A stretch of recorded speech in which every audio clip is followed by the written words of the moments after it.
Hi everybody, let's in this video look how a subsidy can be used to solve market failure. Let's first remind ourselves, what is a subsidy? It's a money grant given to producers by the government to lower costs of production and encourage an increase in output or quantity. So what market failures are we looking to solve here? Any market failures where there is an underconsumption and or an underproduction taking place. So positive externalities in consumption, i.e. merit good, positive externalities in production here. I've drawn both diagrams that you should be comfortable with by now. What will a subsidy do in both cases? Well, let's take a merit good, where there are positive externalities in consumption here. What would a subsidy do? It would lower costs of production. So we're looking at buses, we're looking at rail here, there are subsidies available for both types of public transport in the UK. We're looking at vaccinations in countries like Hong Kong, there are subsidies. Subsidies for electric cars or hybrid cars, solar panels, these are all good real-life examples. The marginal private cost curve will shift to the right because the subsidy lowers the cost of production. We are going to assume in each case that the subsidy is perfect. So the new MPC curve is going to hit NPV at the socially optimal level.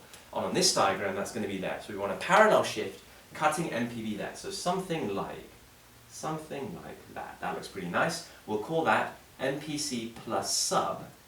And because of that shift, we can see that quantities increase from Q1 to Q star. MPC now cuts MPB at Q star, and we can see that there is a lower price from P1 to P2. Great. What about for a positive externality in production? So we're looking at subsidies on R&D, subsidies on in-work training here. What can we say? Well, again, the marginal private cost curve will shift to the right, and we'll assume it's going to be a perfect shift, a perfect subsidy. So therefore, the MPC curve is going to shift to equal MSC. So all we need to say is that MSC equals MPC plus sub, like that. Perfect. So shift right, if I want to make that really clear, you can draw an arrow here. But all you need to do is show that there is now an increase in quantity and that there is a reduction in price, and we fully solve that market failure as well. Brilliant, simple stuff. So a subsidy lowers costs of production, absolutely. It reduces price. It increases quantity in the market, fantastic. It solves any underconsumption and underproduction issues. Look, we get to Q star in both cases here. And therefore we hit allocative efficiency, we see welfare being maximized in the market. That's what the theory says. But there are many issues with subsidies, many assumptions that we've made here, which certainly will not always apply in the real world. Let's have a look at those. So first thing we can say is that subsidies are very, very costly. In fact, you know what? We can show just how costly they are on the diagram. Remember how we do this? We go to the new equilibrium, the vertical distance between the two supply curves, the two MPC curves, multiplied by that quantity will give you the cost to the government here. So the new equilibrium is there, boom, vertical difference between the two supply curves, two MPC curves, multiplied by the quantity, we get the cost to the government of this black box. Do the same thing on this diagram here, new equilibrium is there, vertical distance between the two MPC curves, multiplied by the quantity, will give us this big black box there, and that is the cost to the government. So what if there is a huge cost to the government? Well, look to the future. If this money has been borrowed, we can say, look, does that mean future tax rises? Very likely. Tax rises that normally burden the poor. Does it mean spending cuts in the future? Opportunity costs there, right? But also, do those spending cuts burden the poor? Likely that they will. Cuts to public services like education, like healthcare, that will not be desired at all. Cuts to infrastructure, cuts to welfare. We can say if the money is borrowed, debt interest has to be paid. Big opportunity cost there. And more generally, there is an opportunity cost of this finance here. Is this really the best use of public money? Well, maybe if there is a huge market failure, potentially, but if the extent of the market failure is limited, could we argue that this money could have been spent better, more productively elsewhere in the economy? So when you look at cost, there are some big issues right there, and something certainly to weigh up. And bear in mind that a subsidy needs to go to everybody in that industry. So we're looking at electric car producers. Every electric car producer is eligible for the subsidy. That increases the cost dramatically. So the cost argument is a huge argument.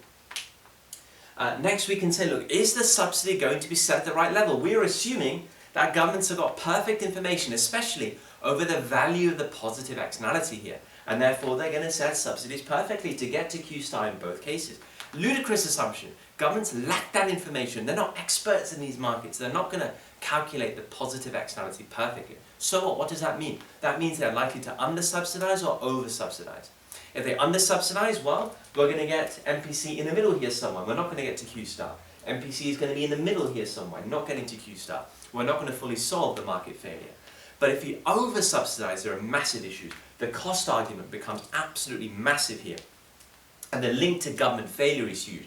In fact, on its own, the cost argument is a strong link to government failure. But if they over-subsidize, that's pretty much a guaranteed government failure right there because of how costly things are. Furthermore, what do you encourage for firms? You encourage subsidy dependency, don't you? Firms just getting this free money coming in, they're going to sit on it. They're just going to enjoy the inefficiency of their firms. They're going to allow costs to increase, knowing that a subsidy is coming in, which lets them get away with that. That is also a government failure. So you don't want any of that.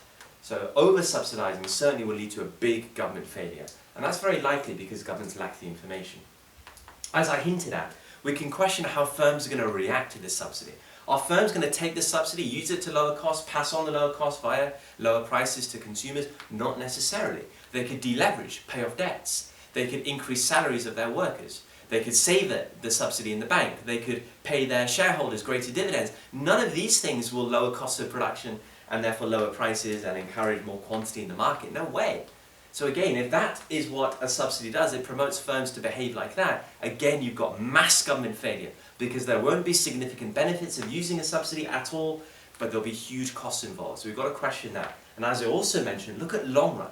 Long run dependency on a subsidy is very likely for firms who receive it. Yeah? It's an easy way for you to allow costs to get out of control, knowing that a subsidy will always cover it. That's what it creates, and then all of a sudden if the subsidy is taken away, a firm can't survive. So it creates dependency issues in the long run. Nice point to make. Another good argument here is that for a subsidy to work, there needs to be price elastic demand. If there is price elastic demand, we'd see a greater increase in quantity in the market here, an increase enough to then solve the market failure. But what if there is price inelastic demand? A great example, if we go to this top diagram here, let's look at those public transports I talked about, buses and rail. So subsidies on buses, subsidies on rail here. The idea is lowering fares, encouraging more people to use those forms of public transport instead of using their cars, right? But those who are already using those forms of public transport are not suddenly going to use it more. They're already using it, they're commuting to work. They're not going to increase their consumption drastically, and therefore quantity will not increase because of that. But what about people who aren't using public transport? Are they going to be encouraged to switch here? Not necessarily. They might not be using buses and trains because they don't like the convenience. They don't like the quality, yeah, the inflexibility, the timetable. Maybe that's why they prefer to use their car. So then is a subsidy really going to work? No, demand is price inelastic there. If we look at potential subsidies here on merit goods such as fruit and vegetables, you could argue on gym memberships, will those kind of subsidies work? No, because again, there is price inelastic demand. Price is not the major reason why people don't get gym memberships. There are other reasons. So you can always question the effectiveness of a subsidy using price inelastic demand right there. So that's a lovely discussion of subsidies. I hope that all makes sense now. Very useful to write a long essay now on a subsidy. I'll see you all for the next video. We'll look at regulation to solve market failure. I'll see you then.